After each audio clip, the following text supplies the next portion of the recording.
Assalamualaikum warahmatullahi wabarakatuh. Saya Anissa Sabrina. Saya dari Universitas Eka Sakti, Fakultas Keguruan dan Ilmu Pendidikan, Prodi Pendidikan Ekonomi. Saya ucapkan terima kasih kepada Ibu Reni Despita, SPD MPDN, selaku dosen pengampu mata kuliah Teori Ekonomi Makro. Tugas ini saya buat untuk memenuhi tugas teori ekonomi makro yang berjudul Perdagangan Internasional. Pengertian perdagangan internasional. Perdagangan internasional merupakan kegiatan ekonomi yang melibatkan dua negara atau lebih dengan tujuan untuk memenuhi kebutuhan masyarakat negara tersebut. Dengan memenuhi kebutuhan masyarakat tersebut, perdagangan internasional suatu negara dapat meningkatkan kemakmuran sehingga menimbulkan pemerataan terhadap permintaan, penawaran, dan jasa.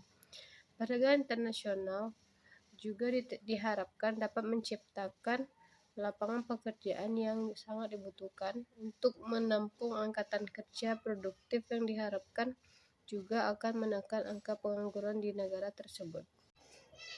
Adapun manfaat perdagangan internasional terbagi atas 6. Yang pertama yaitu mempererat hubungan antar negara baik bilateral maupun multilateral. Yang kedua itu menjaga stabilitas harga. Yang ketiga untuk meningkatkan kesejahteraan suatu negara melalui pendapatan nasional. Keempat yaitu menciptakan efisiensi dan spesialisasi. Kelima meningkatkan cadangan valuta asing atau devisa negara. Keenam memperluas peluang dan kesempatan kerja karena terbukanya lapangan pekerjaan. Selanjutnya faktor-faktor pendorong dari perdagangan internasional. Yang pertama itu keinginan membangun kerjasama dengan negara yang dituju. Kedua yaitu adanya barang yang tidak dapat diproduksi sendiri di dalam negeri. Ketiga keinginan memperoleh keuntungan dan meningkatkan pendapatan negara.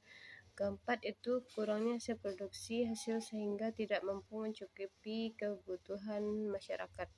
Yang terakhir itu adanya kelebihan produk di dalam negeri sehingga arus ekspor keluar agar tidak terbuang percuma. Dari faktor pendorong terdapat juga faktor penghambat dari perdagangan internasional terbagi atas 5. Yang pertama yaitu perbedaan mata uang.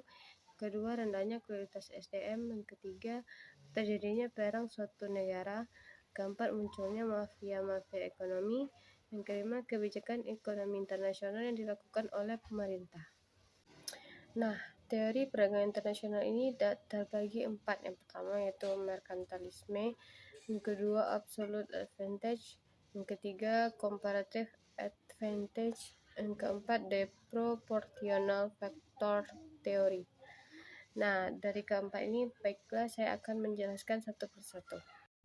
Yang pertama, teori merkantilisme memandang kekayaan suatu negara diukur dalam bentuk emas dan perak, di mana semakin banyak dari suatu negara memiliki emas dan perak tersebut, maka semakin kaya dan kuat negara tersebut. Untuk itu, pemerintah harus mendorong ekspor dan mengurangi impor. Kedua yaitu keunggulan mutlak yang dikemukakan oleh Adam Smith. Ia menyatakan bahwa jika suatu negara dapat memproduksi suatu barang dengan harga yang lebih rendah dibandingkan negara lain, maka negara tersebut akan memperoleh keuntungan mutlak. Menurut teori ini, jika harga barang dengan jenis sama tidak memiliki perbedaan di berbagai negara, maka tidak ada alasan untuk melakukan perdagangan internasional. Selanjutnya, keunggulan komparatif. Keunggulan ini di suatu negara dikatakan memiliki komparatif karena dapat memproduksi barang dan biaya yang relatif lebih murah dibandingkan negara lain. Teori keunggulan komparatif di mana perdagangan tergantung pada keunggulan komparatif atau efisiensi relatif daripada keunggulan absolut. Ricardo menganggap bahwa negara akan cenderung menjual barangnya yang relatif lebih efisien dalam memproduksinya. Kebijakan perdagangan internasional terbagi atas 3. Yang pertama, kebijakan kota. Biasanya kebijakan ini ditetapkan untuk melindungi barang dalam negeri agar tidak kalah bersaing dengan produk luar. Kedua yaitu tarif pajak. Pajak barang luar negeri biasanya lebih besar daripada barang dalam negeri.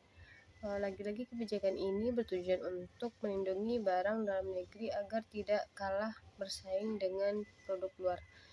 Ketiga itu produk dumping.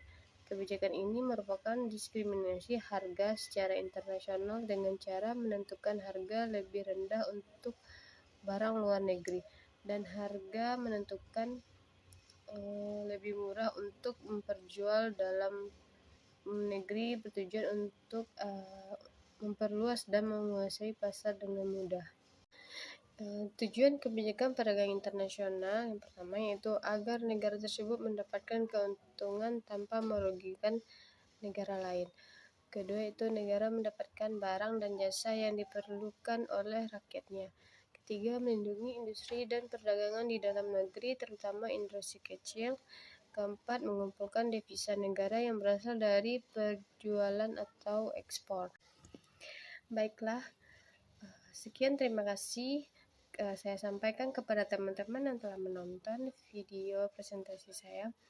Saya akhiri. Assalamualaikum warahmatullahi wabarakatuh.